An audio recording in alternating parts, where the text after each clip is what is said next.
Marketing Max. Today is episode number 695. And it's a warm weekend here in November for Las Vegas. And actually, my kids actually jumped in the pool that is finally finished. Oh, yay! About 2.5 weeks ago, we were able to heat it for the first time this last week. And sure enough, though, my brave kids jumping in 60-degree water temperature. But they really wanted to use the pool, so we did it this last Thanksgiving weekend, or this Thanksgiving here. So, but before we dive into our guest today, we have a repeating guest, Marc Conn. He's a mortgage agent. I forgot the name of the lending company. Do you remember, Ruth? I think it's Community, but he'll be on here shortly. He'll be on here shortly, but he's going to update us on what's happening in the lending world. But before we get to Marc, Ruth, what is happening in Las Vegas and in real estate? Well, lots of things. Let me see. I'm going to put you in the lobby while so I can show this on the screen and everybody can see it. And let's see if this is going to work. There we go. Oh, it worked. I love it when it works. So nothing really has changed since my show the other day, which was the 24th. And so not a lot of updates, but I will repeat what's going on. We have 27 days of inventory. And I took the chart and I notated what the different areas of the chart mean, because real estate agents take this, they put it in, they pull it out when they're going to meet a client or when someone says, how's the market? So they show them, look how good this market is. Our median price is between 400 and 410,000. And that depends on whether or not you factor in the $1 million homes, because we're selling 4.5 of those a day. So that does impact the median price somewhat. I think on the news this morning, I heard that nationwide it's in the 400s. So we're right on target in Vegas with the rest of the world. And the 27 days of inventory is fine. The reason why it's fine is because it churns, meaning that we list homes, we sell homes, we list homes, we sell homes. And we're doing that, at a rate of 146 homes a day. That is fantastic. It's phenomenal. We're beating all the records. Last year, we were doing 132. The year before, maybe 120. So even during COVID, we were doing really well at this time of the year. Now, overall for the year, we're doing about 143 sales a day. So 143 people are walking into their new homes or their new duds every day. So that's a fantastic thing. The other thing that's going on in Vegas is that 45 investors are buying homes every day. And we love that because 139 people are moving here every day. And we want to make sure that they have a place to rent. A lot of people come here and they rent first. Want to get to know the different areas in Vegas, and then they buy. So it's a wonderful churning that we have right now. And I was listening, let's see, let me just go over this real quick while we wait for Marc. The daily statistics are the first thing up here on the chart, and it says, how many homes are available in the various categories, how many closings we had, how many we put under contract, and then how many we just listed.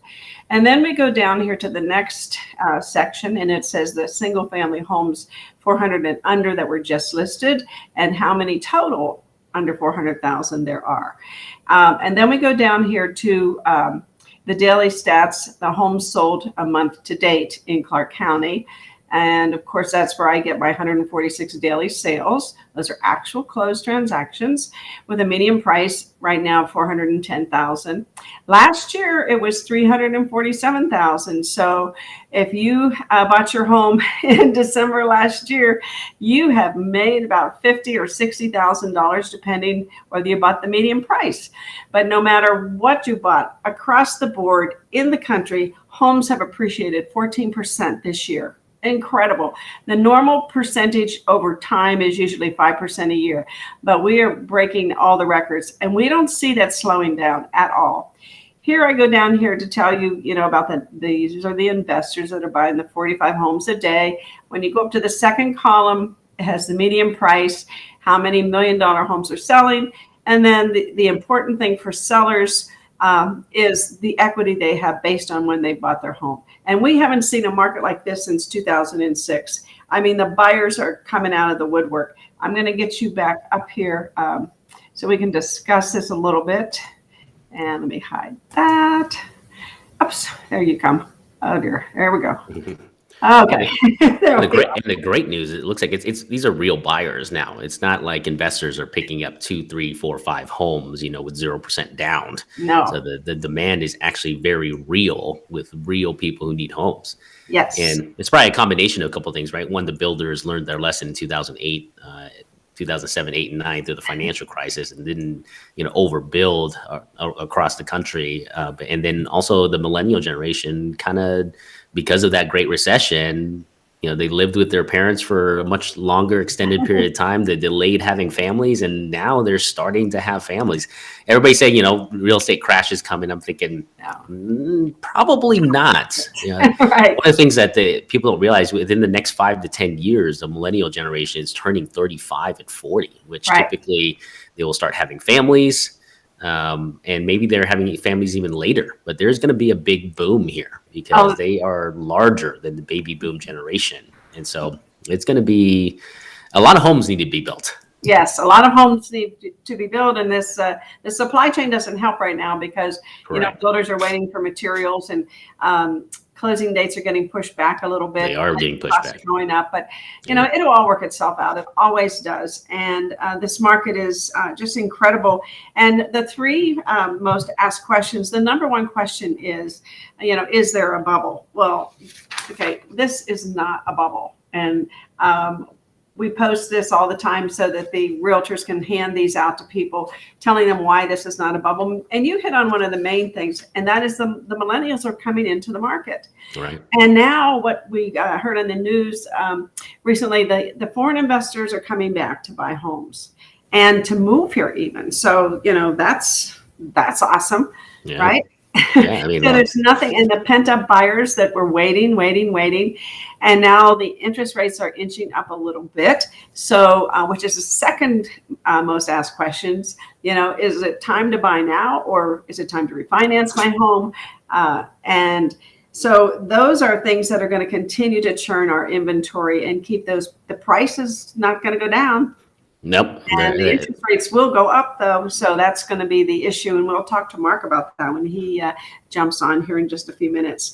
But with the mortgage rates hovering between 3 and 4%, that's not bad. It's still not. Well, you remember the days when mortgage rates were 15, 16, 17%.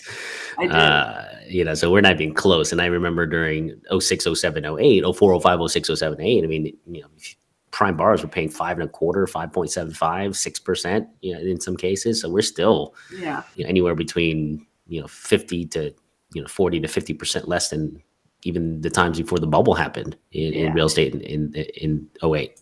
And and to that point, the reason why there's not going to be a bubble is because, people are putting more money down. The national homeowner equity in 2020 was $1.5 trillion. Wow. And the average down payment is about 15.9%, with a benchmark of 20%, because people don't want to pay the mortgage insurance, and that's what they're doing. Right. And then there's still a lot of good programs out there for first-time home buyers as well, but they have to go through rigorous credit investigation and making sure they make enough money, and you just can't fog a mirror and get a loan anymore. That's for sure. Right. And the rates are fixed. I think Mark, we talked to Mark not too long ago. He said he thinks maybe the adjustables are coming back, and he'll have something to say about that. And then, of course, these, like I said, the tighter lending restrictions. And the other thing that's great about this market, everybody, is there's hardly any foreclosures because people have equity in their homes. Like equity, right? Across the country, 14% increase in your home's value. So that means that you're not underwater with your mortgage. And if you're having financial issues, you can sell and probably still walk away with some money. Right. Speaking of ARMs, though, I mean, if you got a 7-year ARM or a 10-year ARM 15 years ago, your rate would be lower today. So they're not bad, bad instruments, depending on the interest rate cycle, the business cycle here. I mean, they weren't the enemy. The enemy was actually the speculation driving prices up through pure speculation and not actual need of housing, right? I mean, during that period of time, right? And fraudulent mortgages and people buying with through fraudulent means. But the demand that we're seeing today is not phantom demand. No, this is actually people needing to buy homes. Right. And one of the things that you probably don't hear in the news much, but the U.S. consumer is very healthy right now. The U.S. household is flush with cash. I think the last statistic I saw was there's almost $7 trillion in U.S. household bank accounts right now, which is $2 trillion above and beyond the 10-year average, what they projected U.S. households would have in savings right now. So there's just a lot of liquidity right now. And so both the economy and the real estate market, despite what we're potentially going to hear about this second, third, fourth, fifth variant that's happening here in South Africa, I think we learned our lesson last year. The country's not going to shut down again, right? No. And the economy is going to continue to run. And if they shut down, guess what? More pent up demand coming out of it. Much like we saw what happened when we came out of this, lockdown. So, strap into your seatbelts. I think there's going to be some really good times, and this is now the time more than ever to take advantage. And prepare, get all the sales and the transactions in today and this year and this next year, because who knows if we do have a slowdown, at least you're going to have some momentum going into it and some cash available for to increase your marketing during a slow time. So, all right, we have Marc Conn joining us now here. Any last words on the real estate market here before we transition over to Mark? No, just remember what caused the bubble. Low down payments, flexible mortgage rates, and an oversupply of homes. And anybody could buy one. So there's no bubble. Yeah, exactly. It's the opposite. Right. All right. Good morning, Mark. How are you? I'm doing well. How are you guys? Good. Are you in Vegas or in Louisiana? Back in Vegas. I had a long Louisiana trip. Now I'm here. Right. You didn't stop by in Dallas to see the Raiders beat the Cowboys this Thanksgiving Day?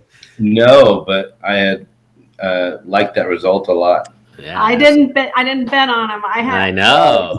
We saw Mark the other day, and he says it's time to bet on the Raiders, and I didn't do it. I did.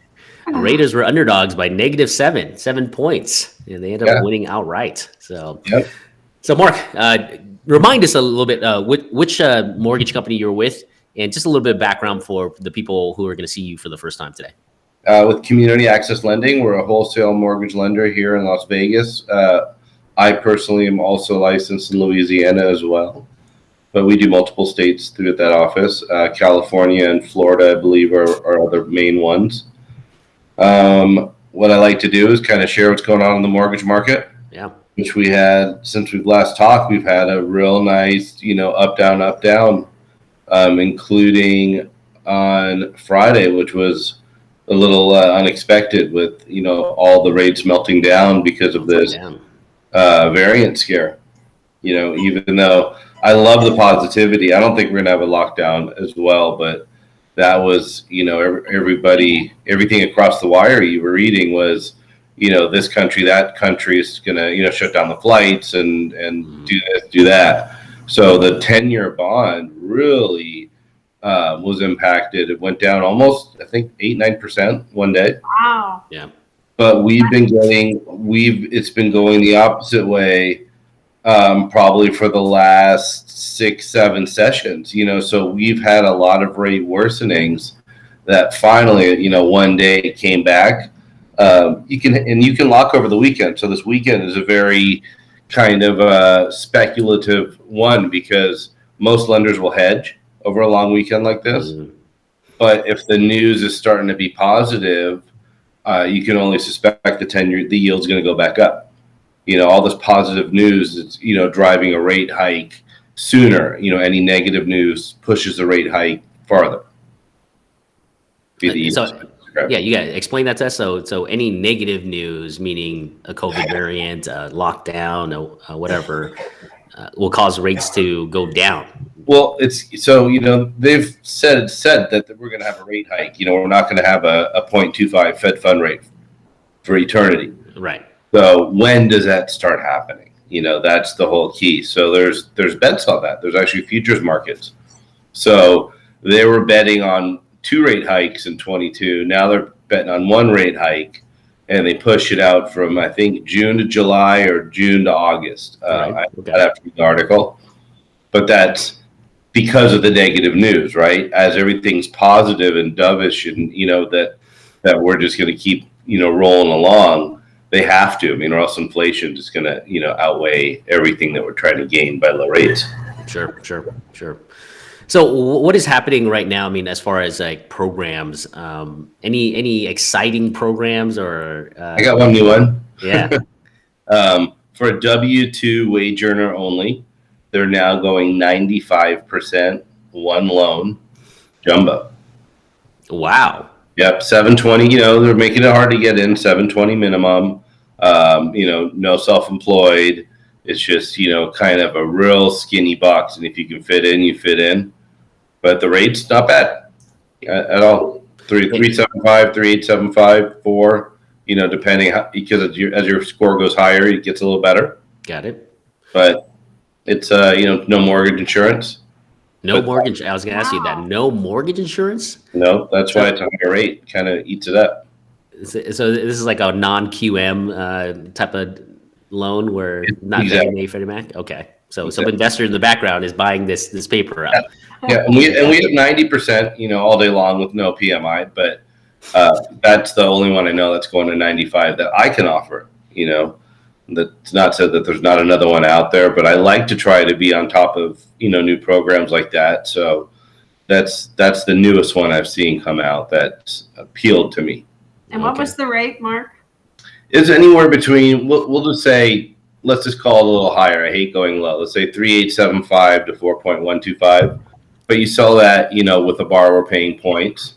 Because if you try to make it where you're going on yield spread, you can't even go too high with that rate. They're not trying to pay a big premium on the lender side. So that's a borrower paid program. So if someone's buying a medium priced home, that's going to be about $130, $150 higher than the 3%. Their monthly payment would be a little bit higher. So you're almost approaching it twofold, where you're coming in for a low down payment, and if house prices keep going along as they are, right, then you should be able to do, some type of a refinance unless rates do skyrocket. Yeah. But I think rates are going to kind of be around the same from now till at least mid next year. Like I'd be surprised if we saw just something, catapulting and everybody caught by surprise. It seems very controlled. Yes. How we're trying to let the market, just make it fair for entry and fair for exit. And I listened to what you were saying about not too many homes coming on the market, and that's what's happening. We always thought there's some shadow inventory that's just going to be just dumped. And even with Zillow, saying that they're not buying anymore, like nothing's dumped on that market. So that's very safe, I think, for values. Yeah. And then if the values aren't going to, if the values can't move around, like let's say rates can, it'll be a nice, softening of everything, because it can't go on forever. Like just, out of control, sales, out of control refinance. It's going to settle a little bit. But even at 4%, the medium priced home buyer is still paying less than rent, especially when you factor in the 30% deduction of interest that they get, and you put that into the formula, and they're paying much less than rent and getting equity at the same time. So I don't see it going to 4% being negative at all. But everything works, even if it goes 4.5, 5. As long as everyone's making their payments, everything works. So that's the whole key that's been happening. You said savings account are at all times high. That's great. So let's say somebody has a work transition or takes a chance and opens a small business. They're going to have a cushion now. Where last time, that's what started everything at once. It was threefold. We had values going down, we had rates going up, and then we had people stopping paying. So could all three of those happen, at the same time to that magnitude. That's why I don't think the fear of the bubble pop, is as bad as prior. Yeah, not only that, like, unemployment rate right now is heading down to the lowest levels too. We're not even seeing any signs of economic weakness happening. So I mean, even if people do lose their jobs, in fact, if you lose your job right now, you're probably gonna get another job paying higher prices. Yeah. I think the Las Vegas Convention Authority opened their doors to hiring again this season, and they only open every few times in a few years. So I mean, there's a lot of opportunity right now for people to make money. Yeah, and there's a lot of these products that people have out there. Let's go back to the inventory. If I have something locked in, let's say 2.375 to 2.75, and the rates are going to 4.5, it's going to make you less likely to ever release that asset anyways. Mm-hmm. Because there's such a, it's not only are you going to have to replace with something that's worth more, you're going to have to replace with something that costs you more. It costs you. That's a great point, Mark. I didn't really think about it that way, because if even rate starts rising, I mean, that prevents the people from listing their homes because they still can't move, right? People are not moving right now who are, holding on to their homes because they can't find anything to replace it because of the price standpoint. But if rates start to rise, that kind of equals out maybe price coming down, but the payment and the mortgage payment going up. So yeah. Here's something also that always can come into play in a rising environment is some loans are assumable. Government loans, a VA loan is assumable from another VA qualified borrower. Oh, yeah, Good point. Same with FHA loans. I think conventional loans is like make your choice. Wait, FHA loans are assumable? Yeah. Wow.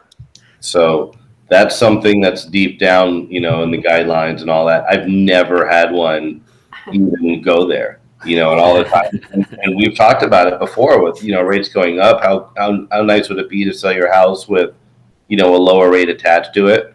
Right. But it kind of never happens. But, you never know what becomes, the next little niche in the industry, right? Right. Well, it never happens because we've gone through now, 16 years of interest rates going down. Like we haven't seen a steady interest rate rise in such a long time. People forget about it. I think we're near where we were pre-pandemic. Let's take away Friday, like with that day, like where we were going into on Wednesday was kind of like March 2020, where apps were dropping a little bit, and people were just starting to, overthink it a little bit.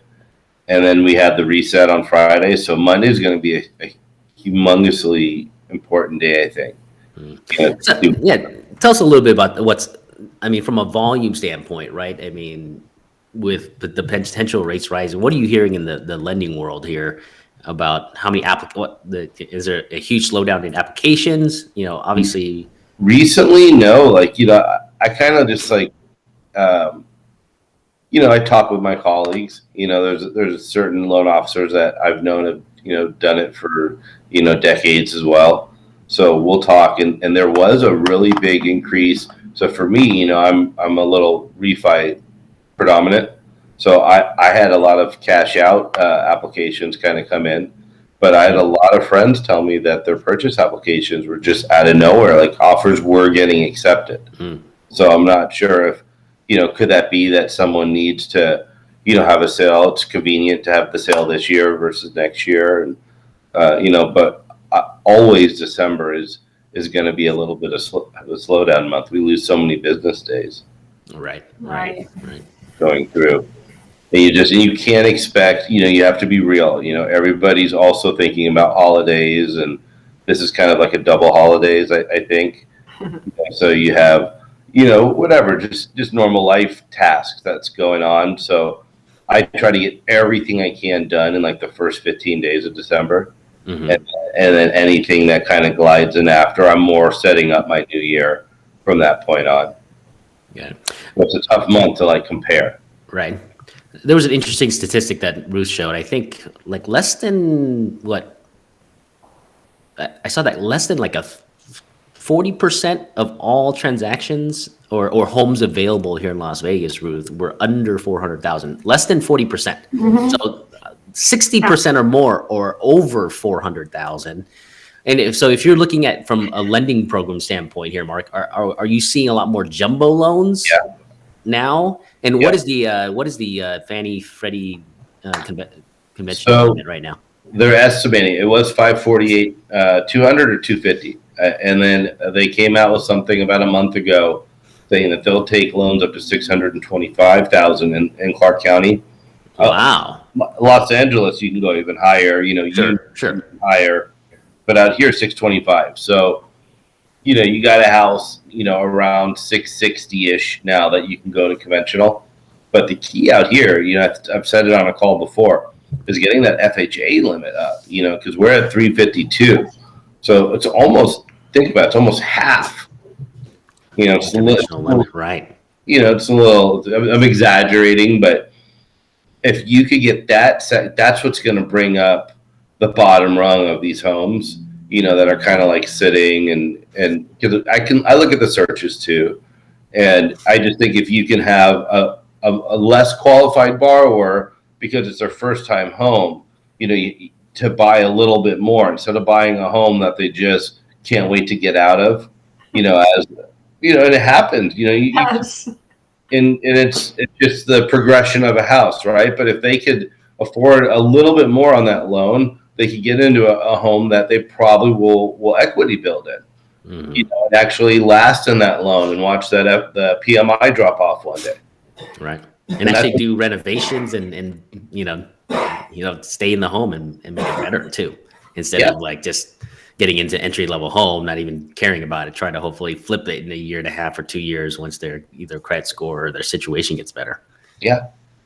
So hopefully that happens. The difference for VA on that type, VA has a jumbo. We can't use a jumbo out here for FHA just because of the limits, but for VA, as long as the borrower qualifies, we can go up to what they qualify for and what they want.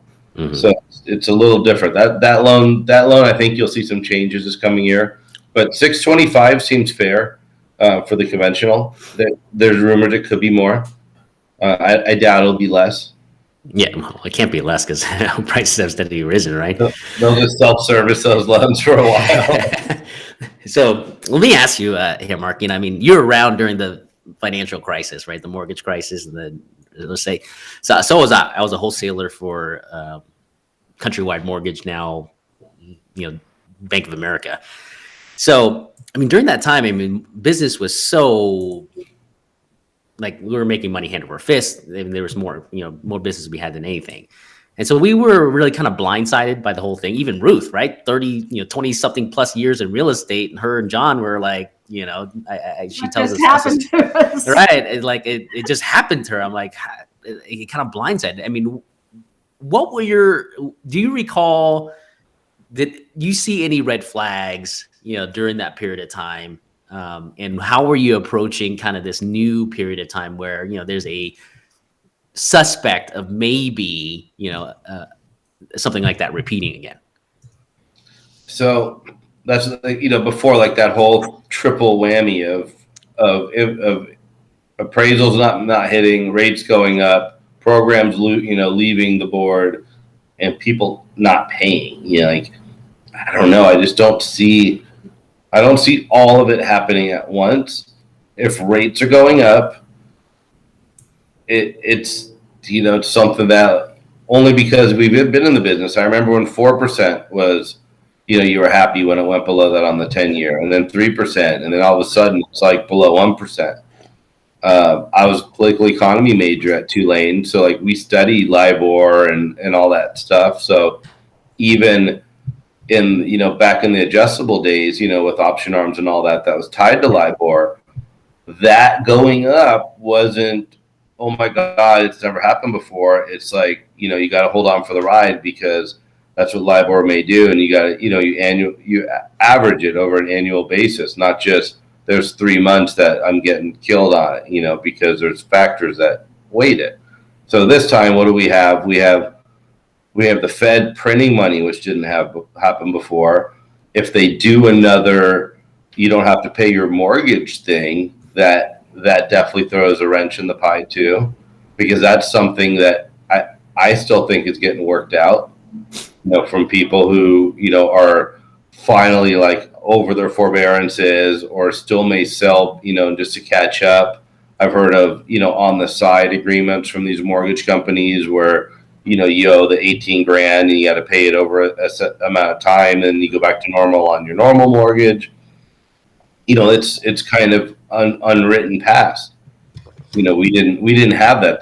That was that loan mod word and all the short sales. And so I haven't heard any of that this time around. So I'm just going to be positive about it. Right. And see how, and just, if I see people not making their payments again, yeah, that's a time to maybe get worried again, because how could stuff hold its value if there's really no, risk reward to it? If, because that'll equal higher rates for sure. It's such a low percentage of people not making their payments. I agree. Yeah. It's like we still have like the mortgage late guidelines and some of the non-QM programs, with the 130, 390s and all that. It's been a while since I even seen mortgage lates, on the credit reports. Right.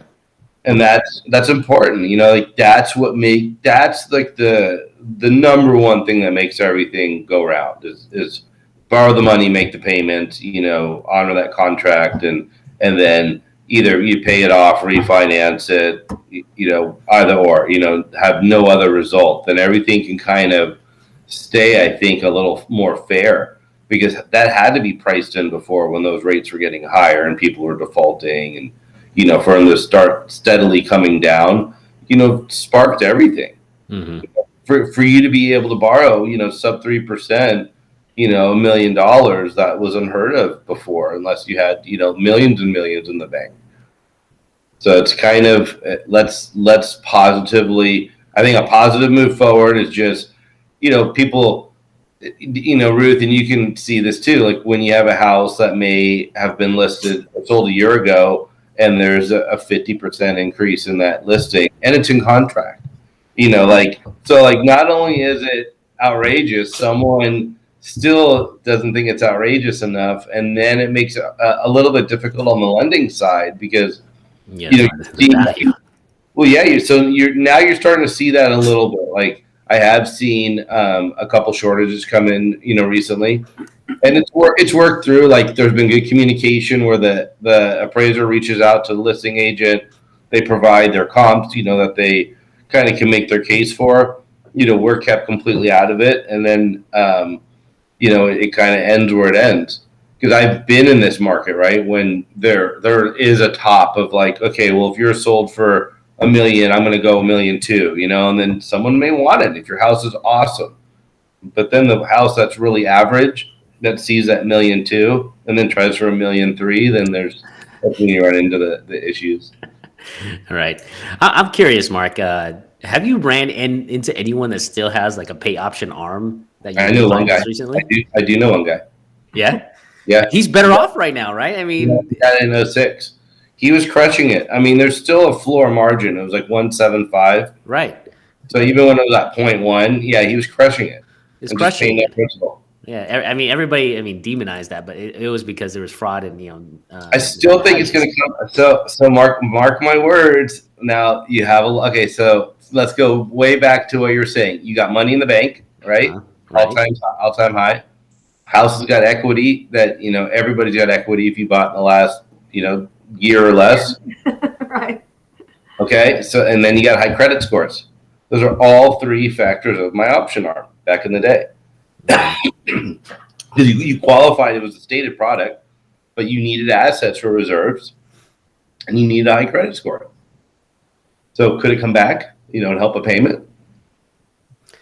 Yeah, maybe. I don't know. I mean, I was telling Ruth, like people who were able to hold on, right, or didn't, maybe put 50% down and did a pay option arm or something like that, or 60 loan to value. If they held on, I mean, their rates are way lower than they are right now, and they could make their full payment, and that payment is now probably as low as their option arm payment back in the day, 15 years ago. Yeah. So it's almost like a temporary reverse. Mm-hmm. For someone who's not reverse age. Right. Yeah. No, it's I'm watching for it because I can see that's the way as prices are going up.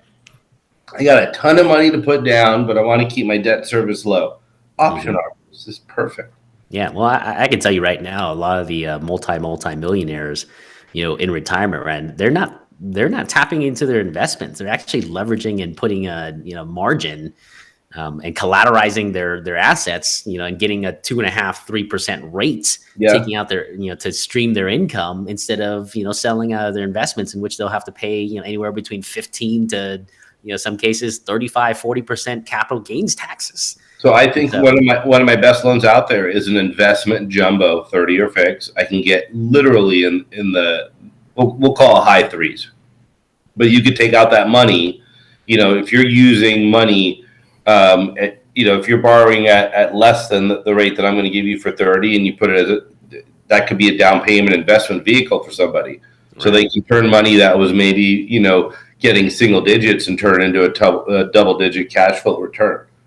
Right. I've seen a lot of people come with money from their escalated portfolios. I always caution them though, like, what happens if there's a big drop, on that stock, could they call it in, kind of like a margin loan? Yep. So, yep.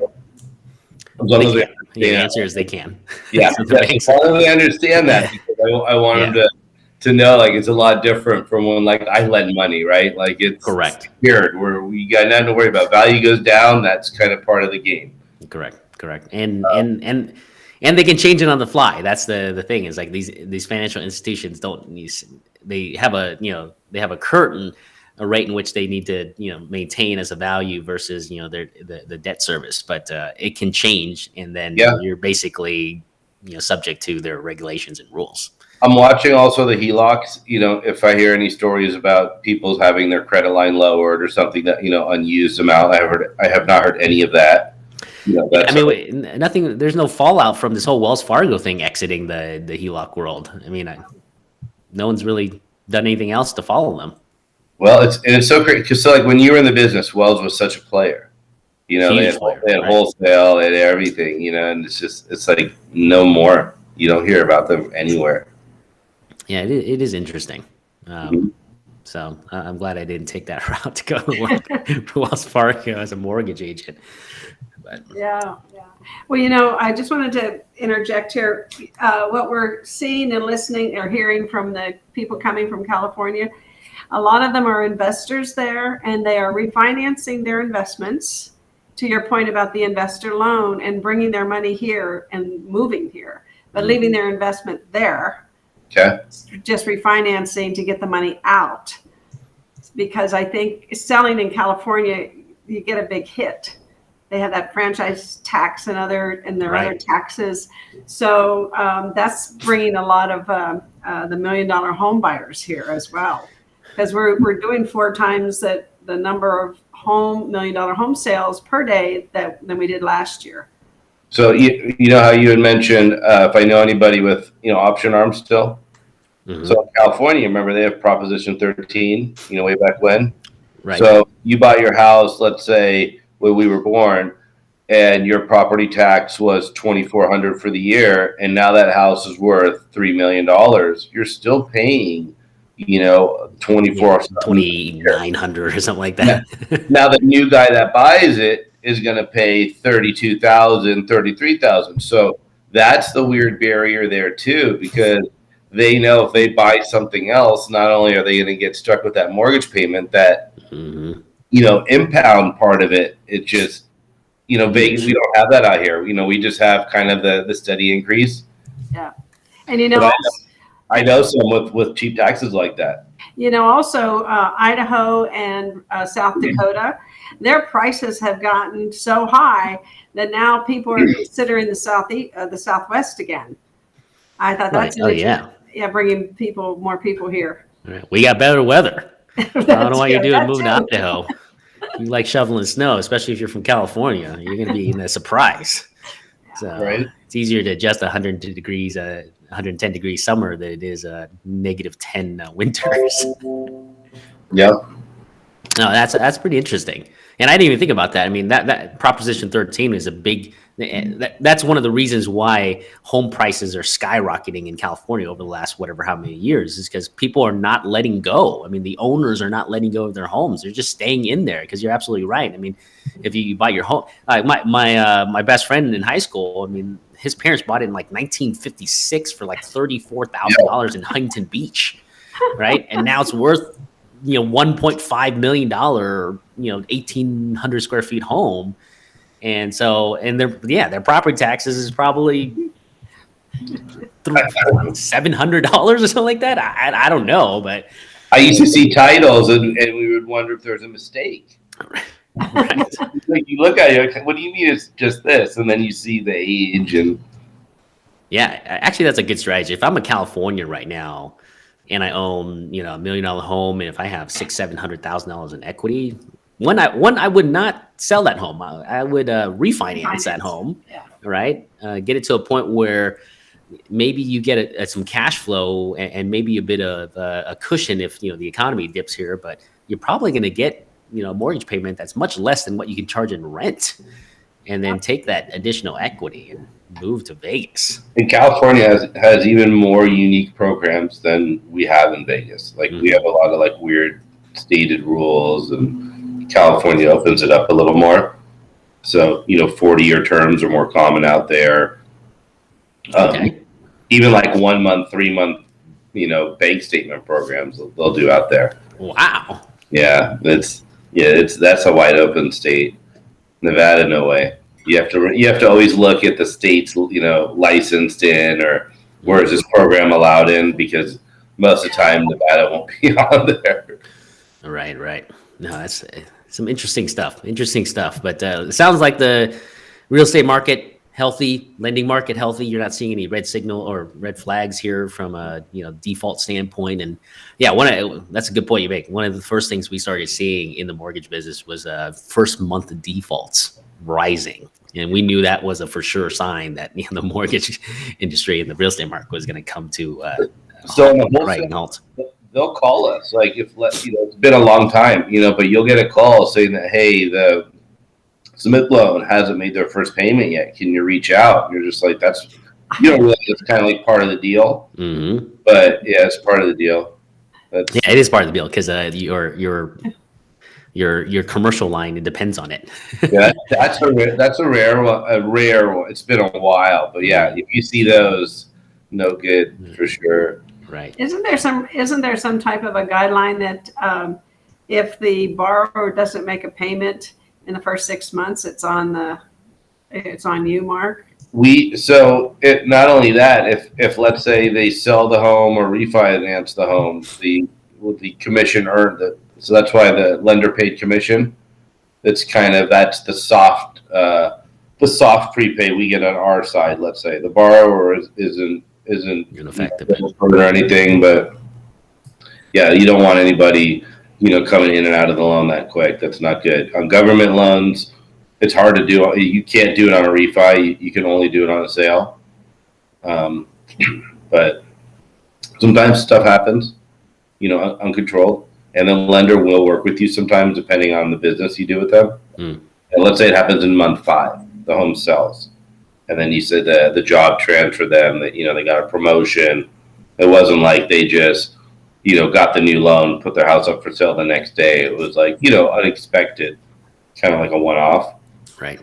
But that's the protection also, for a lender who, let's say, really overprices a deal.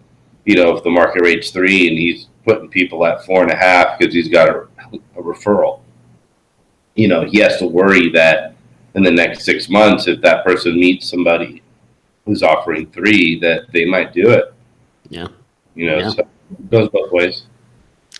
Yeah, I think now there's much more regulation, especially on loan officers now too. I mean, everybody's got to be licensed now, right? I mean, back 15 years ago, you could literally walk off the street and originate a loan. And there was no NMLS. Yeah. NMLS. When did that happen? Like 09, right? Was it that late? I remember where I was working at, and they were like, so I have a very low NMLS number, which I like. Right. So they were ahead of it. Yeah. So They didn't make you do it. Even Nevada was kind of one of the last ones on the multi-state. yeah. No, so I mean, and yeah, there's you're on the hook as a loan officer now. It's like, especially if fraud happens, like Well, now your name's on every note now. Mm-hmm. You know, if you pull a note, it's got the deed of trust. It's got the LO and company name. Yeah. Never had that before. Wow. It used to be like all mystery, like who did your loan? So how do you combat that? You just do good files, low rate, low fees. Exactly. Maybe real estate agents should lobby for that, Ruth. Get Yes, your name right. on the deed. So like, Yeah. oh, it was John Albrand sold me this home. Right. All right. So help the Yes. realtors do some jobs. Yeah, it can be a good thing. Right. Exactly right. Yeah, it's harder for me to find out, who the realtors are definitely than the LO. I could go through like a Tycor site, you pull up recorded docs, but I don't have, you can go through MLS and see both sides and everything. So it's weird how they kind of keep one side separated from the other. Yeah. If they do. Hey, here's an idea to lobby for in National Associate of Realtors, Ruth. Instead of having the owner's name, on the Clark County Recorder's Office, let's have the real estate agent's name, so they can contact the real estate agent and ask him who owns this property. Right. Yeah, there you go. Well, Good idea. You can make a realtor NFT. Right. There you are. Appreciate you coming on. Any last words? Any thoughts on what's happening before Ruth talks about training this week? No, just everybody have a happy holidays and stay safe. To have another good year. Just work hard. Yeah, absolutely. Well, appreciate you coming on, Mark. Marc Conn from Community Access Lending. I think his number's on the screen now. So if you have any questions about any mortgage programs, rates, what's happening in the lending world, and need a really good, knowledgeable mortgage lender, reach out to Mark. He's more than happy to help you. So appreciate you coming on, Mark. Thank you. Ruth, what's happening in training this week? We have Monday, actually. We have Do You Speak Investor? I lost Mark. I think he just dropped off. Okay, bye, Mark. Sorry. So 2 to 5, great class for this time of year. And in our real estate climate where investors are buying 45 properties a day, and that out of the 145. So, that's a good third of the market there, everybody. So for all the agents that are listening, please come to our class. Go to bee.vegas to sign up. And it's from 2 to 5 on Monday. We always have a happy hour on our afternoon classes, which is free. And you learn how to speak investor. And you always learn and have fun and laugh with Jimmy Degg. He is so good, and he'll teach you how to speak investor, how to do a pod if you don't know what that is, what cash on cash is, ROI is, the whole spiel. He's just excellent. His class is so well organized, and he's one of my favorite instructors because he teaches you in the right order. Okay. So, and I know if you've gone to some bad classes, you know what I'm talking about. Yeah, so that's it. And I will see everybody Monday, and we'll be back next Saturday, Max, with you. That's right. And I haven't done my lineup for December guests yet, so I better get busy. Yeah, get busy. So, all right, everybody, have a good rest of this Thanksgiving weekend. Yes. With your family, stay safe here, and tune in for Ruth